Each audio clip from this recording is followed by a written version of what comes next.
देखो last lecture में हम लोगों ने motion of charge particle in combined electric and magnetic field देखा था। और उसमें मैंने जनरल बात तो यही बोली थी कि जो फोर्स है भाई क्यू का भी फोर्स लगेगा और क्यू का भी फोर्स लगेगा। अब वो दोनों फोर्सेस का डायरेक्शन किस तरह से है, कौन से डायरेक्शन में लग रहे हैं, पार्टिकल की वेलोसिटी किधर है, उन सब के हिसाब से ना बहुत सारे केस पॉसिबल हैं। बट ये कि उसमें से हम लोग कुछ जो स्पेशल केसेस हैं वो कर लेते हैं जो थोड़े से इजी हैं। तो एक तो ये हम लोगों ने दो केस देखे थे, एक तो particle moves undeviated with constant speed वाला, और दूसरा ये देखा था जिसमें हेलिकल पाथ बन रहा था बट इसमें वेरिएबल पिच होगी। अच्छा ध्यान रखना, ऐसा नहीं कि इंक्रीजिंग पिच ही होगी सिर्फ, ये इस पर्टिकुलर केस में है, इसमें वेरिएबल पिच का भी केस आ सकता है जिसमें घट रही होगी पिच या बढ़ रही होगी। दोनों केस पॉसिबल है। अभी क्वेश्चन एक देखेंगे तो क्लियर हो जाएगा। एक केस और है वो हम लोग और कर लेते हैं तो ये पोर्शन खत्म हो जाएगा फिर। हालांकि केस 3 जो है ये इतना इंपॉर्टेंट नहीं है क्योंकि कैलकुलेशन थोड़े ज़्यादा हैं, बट फिर भी देख लो थोड़ा सा। केस 3 में charged particle is released in a crossed electromagnetic field। अच्छा हमको मालूम है कि क्रॉस्ड इलेक्ट्रोमैग्नेटिक फील्ड क्या होता है, मतलब ऐसी सिचुएशन जब इलेक्ट्रिक फील्ड और मैग्नेटिक फील्ड आपस में परपेंडिकुलर हो तो उसको हम लोग क्रॉस्ड इलेक्ट्रोमैग्नेटिक फील्ड बोलेंगे। और उस फील्ड में हमने चार्ज पार्टिकल को रेस्ट से रिलीज करना है। तो मान लेते हैं कि चार्ज पार्टिकल को हम लोग रिलीज कर रहे हैं ओरिजिन से, और जो इलेक्ट्रिक फील्ड है, सपोज इलेक्ट्रिक फील्ड प्रेजेंट है वाई एक्सिस के अलोंग और मैग्नेटिक फील्ड प्रेजेंट है जेड एक्सिस के अलोंग।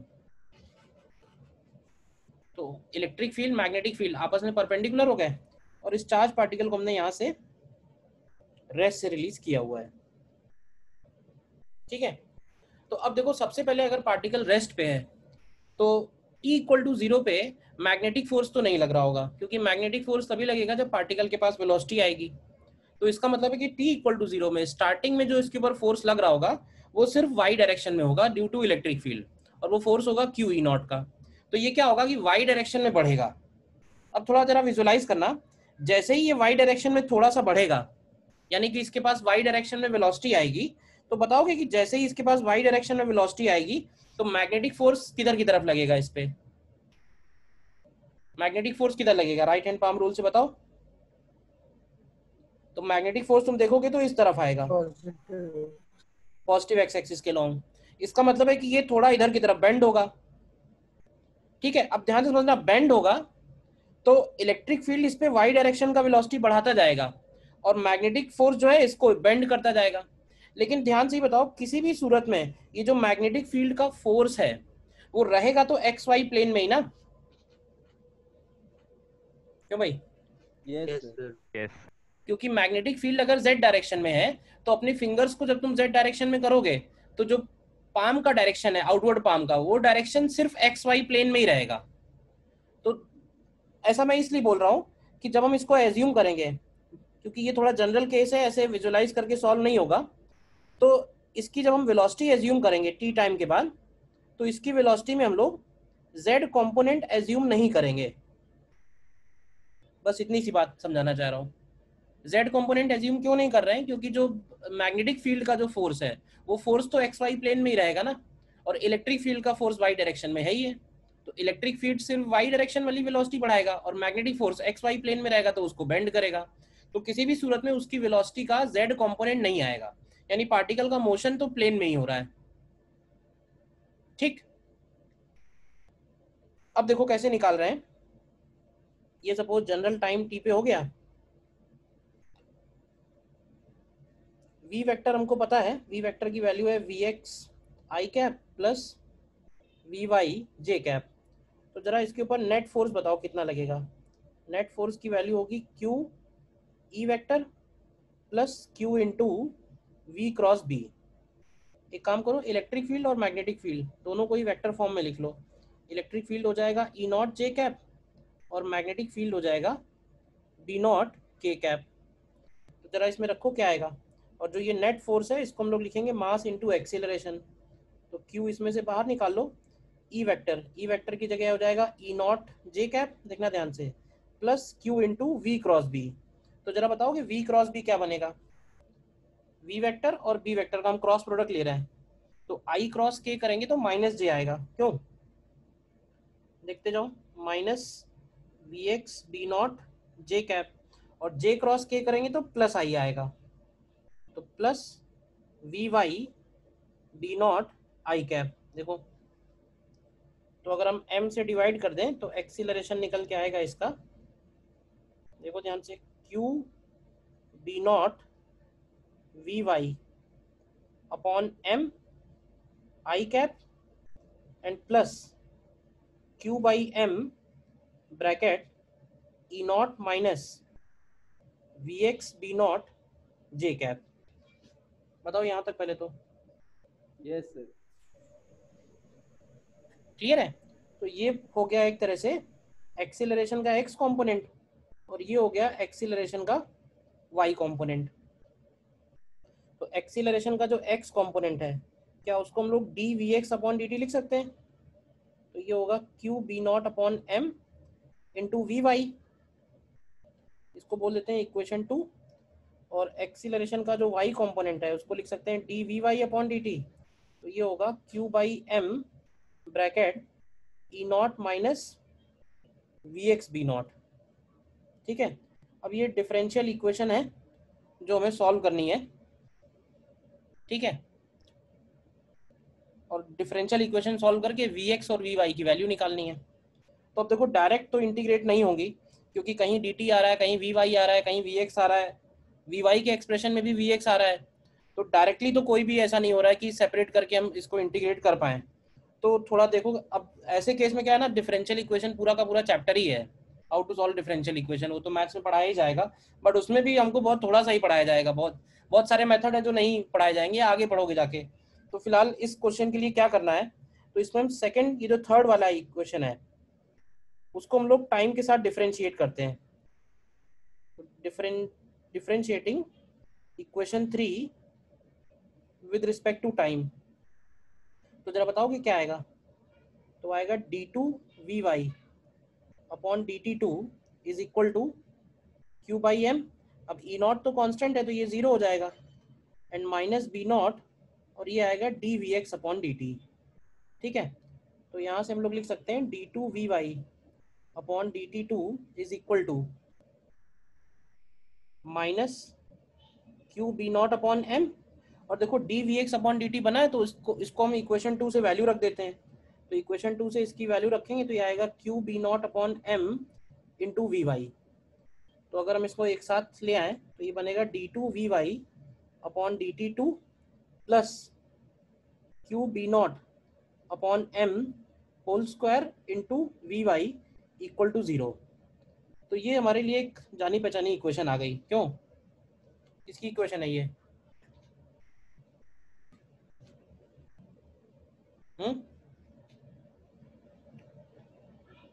एसएचएम का इक्वेशन है ना ये, मेथड में ऐसी इक्वेशन बनती थी। एसएचएम का इक्वेशन है basically, this is differential equation of SHM. इसका मतलब है कि जो ये वी वाई वेरिएबल है, ये वी वाई वेरिएबल ठीक उसी तरह से चेंज होगा जैसे एसएचएम में पोजीशन कोऑर्डिनेट चेंज होता था। तो इसको सॉल्व करने की जरूरत नहीं, क्योंकि इसको हमने एसएचएम में सॉल्व किया हुआ है। तो यहाँ से हम वी वाई की वैल्यू डायरेक्ट लिख देते हैं, तो we Y is equal to A sine omega T plus phi. ठीक है, जिसमें ओमेगा की वैल्यू हमें मालूम है, ओमेगा कितना है यहाँ पे, ओमेगा की वैल्यू है Q B not upon M. अब ए नहीं मालूम है, यानी वी वाई का मैक्सिमम वैल्यू, और फाई नहीं मालूम है, तो ये भी हम यहीं से निकालेंगे। तो देखो कैसे निकालेंगे, at t equal to zero, क्या टी इक्वल टू जीरो पे वी वाई जीरो है, तो टी जीरो पे वी वाई जीरो रखो तो क्या मिलेगा, तो zero is equal to A sine phi, तो यहाँ से तुमको मिल जाएगा कि फाई की वैल्यू भी जीरो है।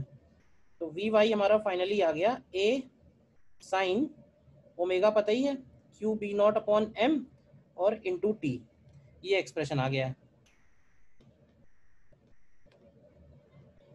ठीक है, इसको डिफरेंशिएट करते हैं, तो D we Y upon D t is equal to क्या आएगा, a into q B not upon m and cos Q B not upon M into d. देखो, और d we Y upon D T की value पता है हमको, equation 3 से देखो, q by m e not minus we x B not. देखो, अब इसमें हम लोग एक काम करते हैं, इसमें पुट करते हैं टी इक्वल टू जीरो। तो बताओ कि टी इक्वल टू जीरो पे वी एक्स की वैल्यू क्या है। टी इक्वल टू जीरो पे वी एक्स भी जीरो है, तो टी जीरो रखेंगे तो ये कॉस वाला फंक्शन तो 1 हो जाएगा, तो ये आएगा A Q B not upon M into 1 equal to Q E not upon M आएगा। देखो, तो यहाँ से जो ए नहीं पता था, ए भी पता चल गया, ए की वैल्यू आ गई ई नॉट अपॉन बी नॉट। तो फाइनली हमें इतने कैलकुलेशन के बाद वी वाई मिल गया। वी वाई की वैल्यू है E not upon B naught sine Q B not upon M और इंटू टी। अब वी वाई मिल गया, वी एक्स निकालना है, तो वी वाई से वी एक्स कैसे निकाल सकते हैं। तो देखो हमारे पास ये वाली इक्वेशन है ना, जब हम वी वाई की वैल्यू टाइम के फंक्शन में रखेंगे तो डी टी उधर ले जाके इंटीग्रेट कर सकते हैं। देखो, तो D we x upon D T की वैल्यू दी हुई है Q B not upon M into V Y, और वी वाई की वैल्यू है E not upon B naught sine of Q B not upon M into T. तो देख लो यहाँ से वी एक्स क्या आ जाएगा, ये q E not upon m integral of sine Q B not upon M into t d t, और integrate करेंगे 0 से टी। तो देखो बताओ क्या आता है सॉल्व करके।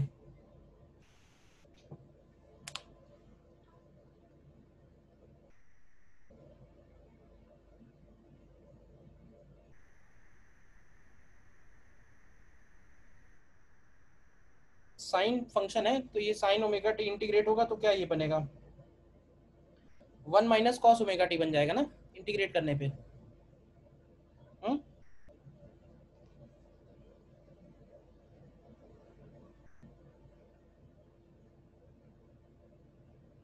देखो शायद ये आता है क्या, E not upon B naught bracket 1 minus cos Q B not upon M into T.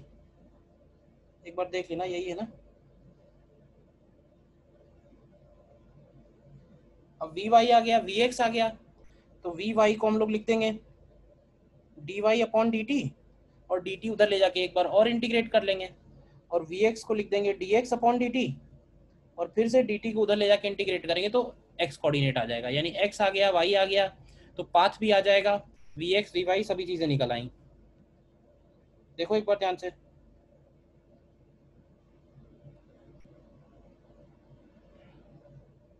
फिर से सुन लो। स्टार्टिंग में क्या किया है, स्टार्टिंग में सबसे पहले हमने वेलोसिटी एज्यूम की, तो इसके वेलोसिटी एज्यूम करने में हमने z कोऑर्डिनेट एज्यूम नहीं किया, क्योंकि z डायरेक्शन में कोई फोर्स है ही नहीं। मैग्नेटिक फोर्स हमेशा एक्स वाई प्लेन में है और इलेक्ट्रोस्टैटिक फोर्स हमेशा वाई डायरेक्शन में है। तो कहने का मतलब जो भी वेलोसिटी ये गेन करेगा वो एक्स और वाई कोऑर्डिनेट में ही होगी। तो वेलोसिटी हमने ये एज्यूम कर ली। अच्छा, वेलोसिटी ये हो गई, इलेक्ट्रिक फील्ड मैग्नेटिक फील्ड, तो फोर्स की वैल्यू वेक्टर फॉर्म में लिखी, सीधे सीधे वेक्टर आई कैप जे कैप में डाल दिया है। तो यहाँ से हमें एक्सीलरेशन मिल गया, एक्स कंपोनेंट अलग वाई कंपोनेंट अलग।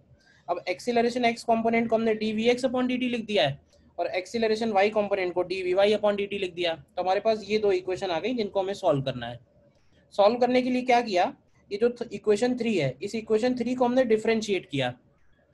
डिफरेंशिएट करके लेफ्ट हैंड साइड पे तो सेकंड डेरिवेटिव बन गया, और राइट हैंड साइड पे vx का डेरिवेटिव dvx बाई dt आ गया, और इस dvx बाई dt की वैल्यू ये वाली हमने वैल्यू यहाँ रख दी। तो क्या हुआ कि पूरा का पूरा इक्वेशन सिर्फ vy में आ गया। वैसे भी कोई भी डिफरेंशियल इक्वेशन सॉल्व करेंगे, ये डायरेक्ट क्यों नहीं सॉल्व हो सकती थी, क्योंकि कहीं vy आ रहा है कहीं vx आ रहा है। अगर सिर्फ vy में इक्वेशन हो जाए या सिर्फ vx में हो जाए तो इंटीग्रेट होके हो जाएगा। तो करना ऐसा ही होता है कि कुछ भी तुम ऊपर नीचे करो, सेट करो उसको किसी तरीके कि वो इंटीग्रेशन वाले फॉर्म में पहुंच जाए, ठीक है ना। तो D we x by d t v y के फंक्शन में दिया था, तो मैंने डिफरेंशिएट करके इसको वी वाई में लिख दिया। तो अब ये पूरी इक्वेशन वी वाई में हो गई, तो ये इंटीग्रेट होके आ जाएगी। बट हमको मालूम है कि ये इक्वेशन एस एच एम का है, तो इसका सोल्यूशन हमने डायरेक्ट लिख दिया है। A sine omega T plus five, और ये वाला जो टर्म है ये ओमेगा स्क्वायर होता है। वही है ना इक्वेशन, याद है नहीं, d two x upon D T two plus omega square x equal to zero. तो एक्स को हम लोग लिखते थे a sine omega T plus five. SHM का इक्वेशन है ये, डिफरेंशियल इक्वेशन ऑफ एसएचएम। इसके बाद वी वाई मिल गया, तो ए भी नहीं मालूम है और फाइव भी नहीं मालूम है, तो फाइव निकालने के लिए हमने टी जीरो पे वी वाई जीरो की कंडीशन लगा दी, बाउंड्री कंडीशन। तो टी जीरो पे वी वाई जीरो करेंगे तो फाइव जीरो आ गया। और ए निकालने के लिए हमने इसको डिफरेंशिएट किया d we y by d t, और ये वाली d we y by d t वाली वैल्यू यहाँ रख दी है, ये रखी है, और इसमें कंडीशन लगा दी टी जीरो पे वी एक्स जीरो है। तो इससे हमको ए भी मिल गया, ए मिल गया तो वी वाई मिल गया, वी वाई और फर्स्ट इक्वेशन जो थर्ड वाली लिखी थी उससे हमें वी एक्स मिल गया, वी एक्स वी वाई आ जाएंगे, तो इनको d y by d t और d x by d T लिख के एक्स और वाई आ जाएंगे। ठीक है ना? यस। तो अब क्वेश्चन तुम्हारा ये हो सकता है कि ये मोशन एक्चुअली है, हो कैसा रहा है। तो इस मोशन को हम लोग ना, एक स्पेशल टाइप का मोशन है, इसको हम लोग बोलते हैं साइक्लॉइडल पाथ।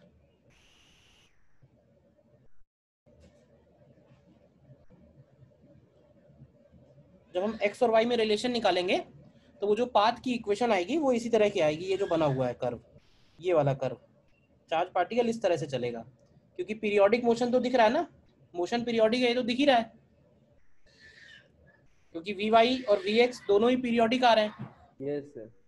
और साइक्लॉइडल क्यों बोलते हैं इसको? तो साइक्लॉइडल इसलिए बोलते हैं, जैसे रोलिंग होती है ना व्हील की रोलिंग होती है जब, तो व्हील की रोलिंग में किसी भी पॉइंट का, जो उस व्हील के ऊपर कोई भी पॉइंट ले लो सरकमफेरेंस पे उसके, तो उस पॉइंट का जो पाथ होगा उस पाथ को हम लोग बोलते हैं साइक्लॉइडल पाथ। और इस पाथ का लेंथ भी निकाला था रोटेशन चैप्टर में, ये पाथ का लेंथ निकाला था, तो ये 8r आता है, याद है ना? Yes sir. तो ये वो पाथ है जो ये चार्ज पार्टिकल ले रहा है।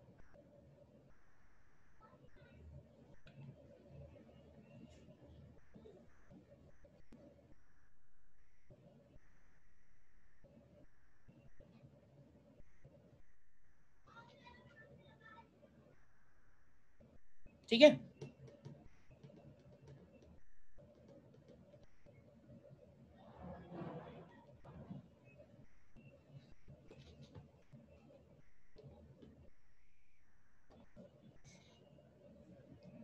नॉर्मली देखो, अभी आज तक तो कोई ऐसा क्वेश्चन आया नहीं जिसमें इतना कैलकुलेशन हो आईआईटी में, ठीक है ना?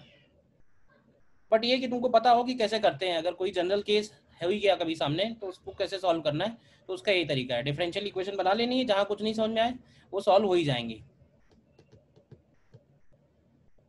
ठीक है?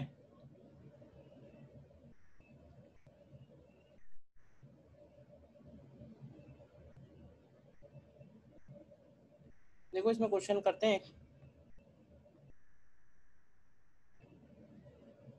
देखो ये क्वेश्चन है,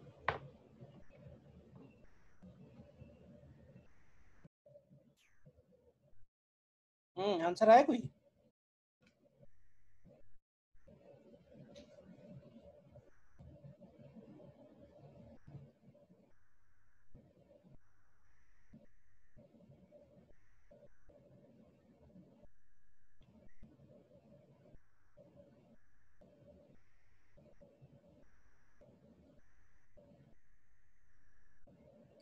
यूनिफॉर्म इलेक्ट्रिक फील्ड है, electric field minus x direction में है,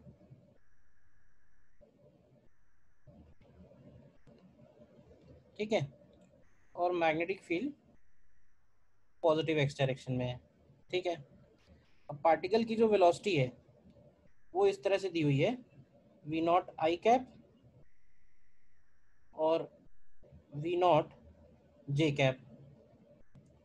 तो तुम ध्यान से देखो, ये वाला जो कंपोनेंट है वी नॉट आई कैप और ये वाला जो कंपोनेंट है वी नॉट जे कैप, तो ऐसे बोल सकते हैं कि जो v not I cap component है वो इलेक्ट्रिक फील्ड की वजह से कम होता जाएगा, इलेक्ट्रिक फील्ड की वजह से रिटार्ड होगा, तो एक्स डायरेक्शन वाली वेलोसिटी उसकी धीरे धीरे कम होगी। लेकिन एक्स डायरेक्शन वाली वेलोसिटी के ऊपर मैग्नेटिक फील्ड का कोई इफेक्ट नहीं है, क्योंकि मैग्नेटिक फील्ड उसके पैरेलल है। तो मैग्नेटिक फील्ड तो वी नॉट जे कैप से मतलब है, तो वी नॉट जे कैप के हिसाब से अगर निकालोगे तो ये पार्टिकल हेलिकल पाथ में जाएगा, ठीक है? लेकिन इस बार क्या होगा कि इस बार इसकी जो पिच है वो कम होती जाएगी। बोलो होगा या नहीं होगा? Yes. Particle moves along helical path with decreasing pitch.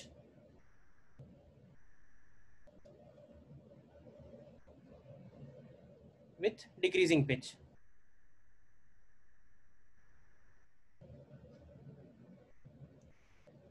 अच्छा फिर क्या होगा?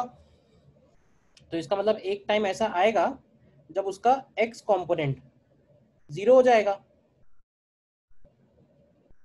उसके बाद क्या होगा? तो उसके बाद फिर से वो उसी पाथ पे घूमता हुआ वापस आएगा, और फिर वापस आएगा तो फिर वो पीछे की तरफ जाएगा। बताओ पहले ये बात क्लियर है नहीं? Yes sir. पहले डिक्रीजिंग पिच होके आगे जाएगा और वैसे ही घूमते घूमते फिर वापस पीछे भी आएगा। यस। ठीक है। और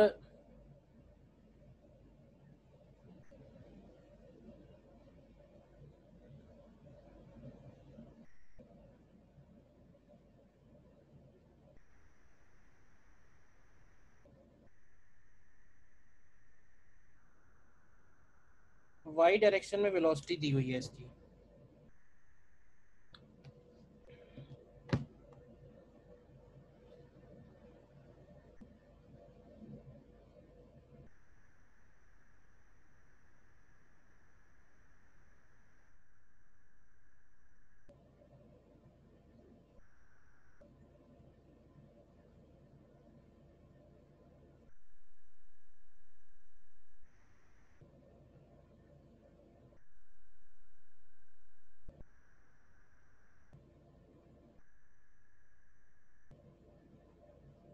देखो लेकिन इसमें जो पाथ है ना, ये कंप्लीटली हेलिकल बन नहीं पाएगा, क्योंकि एक लाइन जो है वो मिस कर दी हम लोगों ने, और वो ये थी कि जो मैग्नेटिक फील्ड और इलेक्ट्रिक फील्ड है वो सिर्फ कौन से रीजन में एग्जिस्ट कर रहा है? वाई ग्रेटर देन जीरो में एग्जिस्ट कर रहा है। ये सिर्फ वाई ग्रेटर देन जीरो में ही एग्जिस्ट कर रहा है ये सिर्फ। तो इसका पाथ कैसा होगा फिर जरा बताओ फिर से।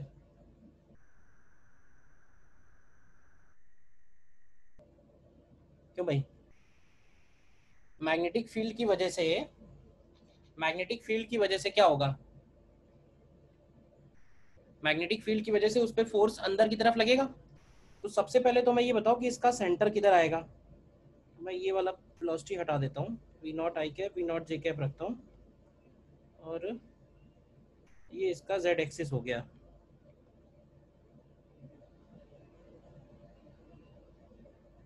ठीक है। तो t इक्वल टू 0 पे इस पे जो मैग्नेटिक फोर्स लग रहा होगा, t इक्वल टू 0 पे जो इसके ऊपर मैग्नेटिक फोर्स होगा वो इस डायरेक्शन में होगा, यानी इसका सेंटर कहीं यहीं पड़ेगा। लेकिन ये बात है t इक्वल टू 0 की। ठीक है। जैसे ही ये घूमेगा उधर की तरफ, क्या वैसे ही इलेक्ट्रिक फील्ड की वजह से आगे भी बढ़ रहा है वो? तो ऐसे समझो कि वो हेलिकल पाथ पूरा हो ही नहीं पाएगा, क्योंकि जैसे ही वो वाई एक्सिस के नीचे जाएगा वैसे ही वो इलेक्ट्रिक फील्ड के बाहर हो जाएगा, इलेक्ट्रिक फील्ड और मैग्नेटिक फील्ड के। बोलो। Yes sir. भाई यहां से चलना शुरू हुआ तो एक्स डायरेक्शन में रिटार्ड भी हो रहा है, और जब वो नीचे की तरफ जा रहा है ठीक उसी वक्त वेलोसिटी उसकी, थोड़ा विजुलाइज करना,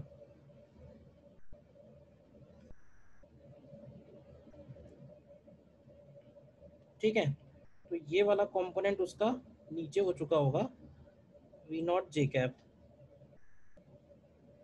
और उसने ये भी लिखा हुआ है velocity of particle when it leaves the region of fields was found to be minus v. Minus v का मतलब क्या हुआ कि इतनी देर में उसका एक्स कंपोनेंट वाला वेलोसिटी भी नेगेटिव हो गया है। मतलब जितनी देर में उसने आधा सर्कल ये कवर किया है उतनी देर में जो इलेक्ट्रिक फील्ड है उसने भी उसका वेलोसिटी कंपोनेंट माइनस कर दिया होगा। मतलब जितना बढ़ा होगा उतना ही वो माइनस भी हो गया है। तो तो ये पॉइंट जो है यहाँ नहीं होना चाहिए, ये पॉइंट यहीं कहीं आएगा z एक्सिस पे ही। तो अब ये बताओ कि सर्कल कवर करने में इसको कितना टाइम लगेगा, आधा सर्कल अगर केवल मैग्नेटिक फील्ड के हिसाब से जाए तो उसको कितना टाइम लगेगा, और x डायरेक्शन में कितना एक्सीलरेशन है, तो x डायरेक्शन में उसका रिटार्डेशन एक तरह से हो गया minus q E not by M.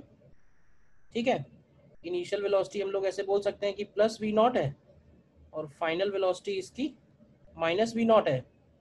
Time जो लगा उसका वो t/2 हो जाएगा एक तरह से, और t कितना बनेगा, अब हाफ सर्कल के हिसाब से t कितना होगा, तो t हो जाएगा पाई m अपॉन क्यू बी। देखो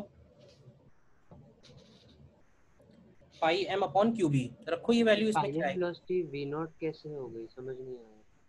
final velocity minus v not i कैसे आया। Minus v not I cap मैंने ऐसे लिख दिया क्योंकि उसने लास्ट लाइन क्वेश्चन में लिखी है ना कि velocity of particle when it leaves the region of field was found to be minus v. मतलब जब वो बाहर निकल रहा है फील्ड से बाहर कब निकल रहा है, जब वो आधा सर्कल कंप्लीट कर ले रहा है। अब क्या हुआ ना कि उस आधे सर्कल में ही, उस आधे सर्कल के बीच में ही उसकी वेलोसिटी जीरो भी हुई होगी, एक्स वाली वेलोसिटी, और जितना क्वार्टर पार्ट में आधी हुई जीरो हुई होगी उतने ही में फिर वो बढ़ भी गई होगी इलेक्ट्रिक फील्ड की वजह से, तो उसका एक्स डायरेक्शन में डिस्प्लेसमेंट भी नहीं आएगा। ठीक है ना, मतलब थोड़ा आगे आएगा और वापस वहीं पीछे चला जाएगा। मतलब थोड़ा विजुलाइज करना थोड़ा डिफिकल्ट है, बट ऐसे समझो कि एक्स डायरेक्शन का जो वेलोसिटी है उसको इलेक्ट्रिक फील्ड कम कर रहा है, पहले कम करेगा फिर बढ़ाएगा। तो वो कह रहा है कि जिस टाइम पे वो बाहर निकल रहा है उस टाइम पे velocity minus v not I cap हो गई है, तो इसका मतलब plus v not I cap से minus v not I cap कर दिया उसने उतनी ही देर में, जितनी देर में ये हाफ सर्कल कंप्लीट कर रहा है। बोलो। सर लेकिन इसमें माइनस वी वेक्टर लिखा है, तो वी वेक्टर के बराबर तो सिर्फ वाई में ही हो गया, तो एक्स में जीरो होना चाहिए ना। नहीं, माइनस वी वेक्टर लिखा हुआ है तो इसका मतलब है कि minus v not I cap minus v not J cap, minus v अच्छा नॉट समझ जे कैप, गया। Minus v not J cap तो निकाल ही लिया हम लोगों ने। यस सर समझ गया। रखो जरा इसमें क्या आएगा, अब देखो, तो v equal to u plus a t, यानी q E not upon M, और इंटू टी का मतलब है pi m upon q B naught. जरा यहाँ से निकालो e not upon B naught कितना आता है सॉल्व करके।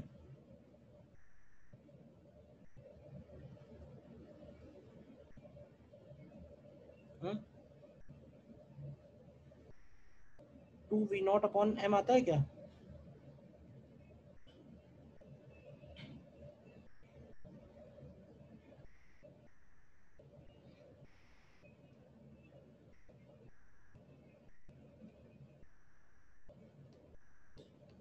Two v naught upon pi, sorry.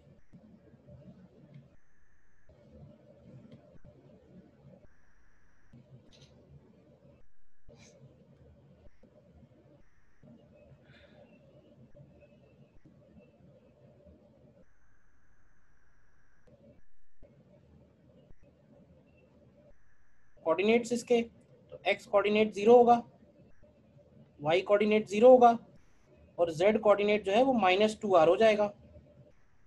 -2r का मतलब है -2 mv naught upon q B.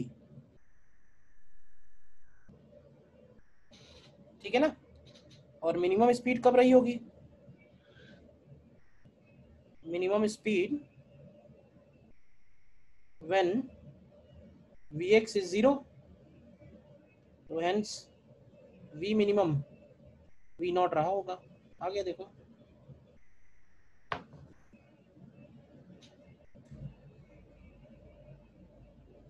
Actually ये कोऑर्डिनेट वही पॉइंट है। तो मैं डायग्राम, तो ये थोड़ा दिखाना भी है, आगे भी बढ़ा है और फिर वो पीछे भी चला गया है।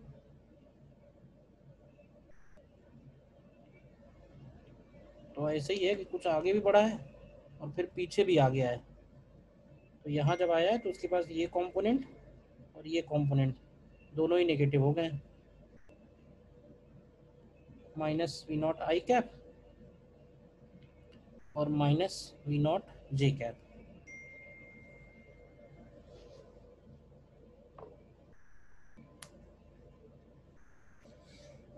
बोलो।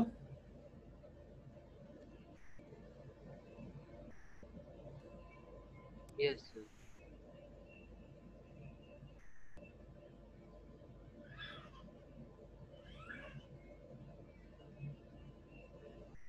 क्लियर है?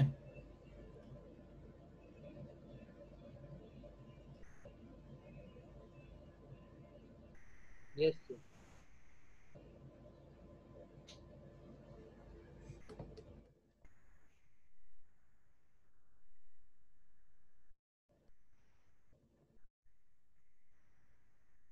ठीक है, तो फिर इतना ही रखते हैं। Motion of charge particle in electric and magnetic field में, थ्योरी में तो और कुछ नहीं बताना है, क्वेश्चंस ही हैं जो अब तुम्हें करने हैं।